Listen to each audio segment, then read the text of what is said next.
L'échec de la gauche, ou ça, à en croire le quotidien L'Humanité, qui préfère se réjouir de ce que la gauche vire réellement en tête de ce premier tour, tout en évoquant lui aussi la bipolarisation de ce scrutin.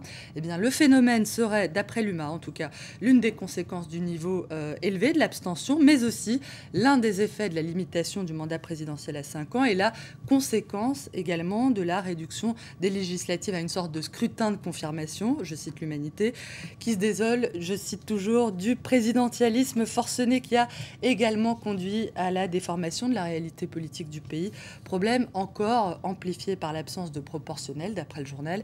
La bipolarisation de la vie politique qui nuit aussi à la santé des centristes. Le Figaro revient ce matin, Elisabeth, sur la mise en ballottage du patron du Modem, François Bayrou, qui est en très très grande difficulté dans le Béarn, au point que ce matin, eh bien, certains évoquent le problème, la question de la survie de son parti.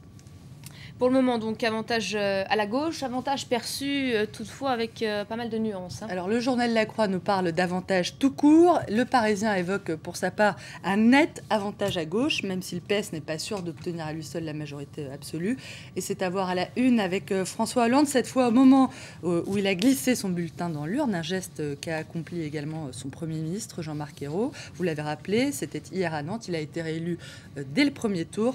Majorité ou non pour le PS, talent, suspense, c'est à voir pour terminer avec ce petit dessin du Parisien où l'on voit le même Jean-Marc Ayrault annoncer à François Hollande « Je crois qu'on va avoir une majorité normale » et le président qui lui répond « J'aurais bien aimé avoir une hyper majorité finalement ». Et puis... Peut-être pour terminer, les divergences sur le score de la droite. Si à gauche, on parle de petite Bérésina pour l'UMP depuis hier, et bien à droite, et notamment du côté du Figaro, on préfère contre-attaquer, agiter le chiffon de l'État PS, ou comment une nouvelle victoire de la gauche équivaudra à lui accorder en quelque sorte les pleins pouvoirs. Le Figaro qui rappelle aussi, Elisabeth, ce matin, bien que l'abstention record de ce premier tour rappelle que nous ne sommes décidément plus en 1981 et qu'il n'y a cette fois ni appétit de gauche ni volonté de changer la vie. Fin de citation. Merci beaucoup Hélène, merci Frédéric Dabi d'avoir été avec nous ce matin pour commenter ces résultats. On referme cette page de politique française. Dans le reste de l'actualité internationale, il y a aussi la poursuite des violences en Syrie. 15 mois après le début de la contestation, le bilan s'est nettement alourdi. On parle désormais de 14 100 morts et toujours aucune accalmie en vue. Les bombardements de l'armée syrienne ont fait au moins 35 morts ces dernières 24 heures. Des violences alors que le Conseil national syrien s'est doté d'un nouveau président, Abdelbasset Saïda. Voici le nouvel homme fort du Conseil national syrien, Abdelbasset Saïda, 55 ans, un universitaire kurde exilé en Suède depuis 20 ans. Si l'homme a peu d'expérience politique, son caractère conciliant et modéré, essentiel pour rassembler un mouvement aux multiples sensibilités politiques et religieuses, a su faire la différence. Nous invitons la diaspora syrienne partout dans le monde à intensifier les manifestations devant les ambassades syriennes.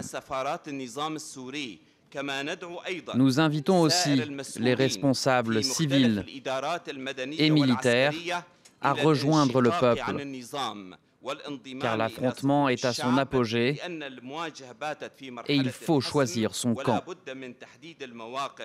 Abdelbasset Saïda prend la relève de Burhan Al-Youn, critiqué pour avoir laissé les frères musulmans prendre une place trop importante au sein du CNS. L'homme en poste depuis octobre avait dû démissionner. Objectif donc de ce nouveau mandat, réformer le Conseil. Il y a un consensus à l'intérieur du Conseil autour de l'idée d'une présidence tournante et donc nous changeons de président pour les 3 prochains mois.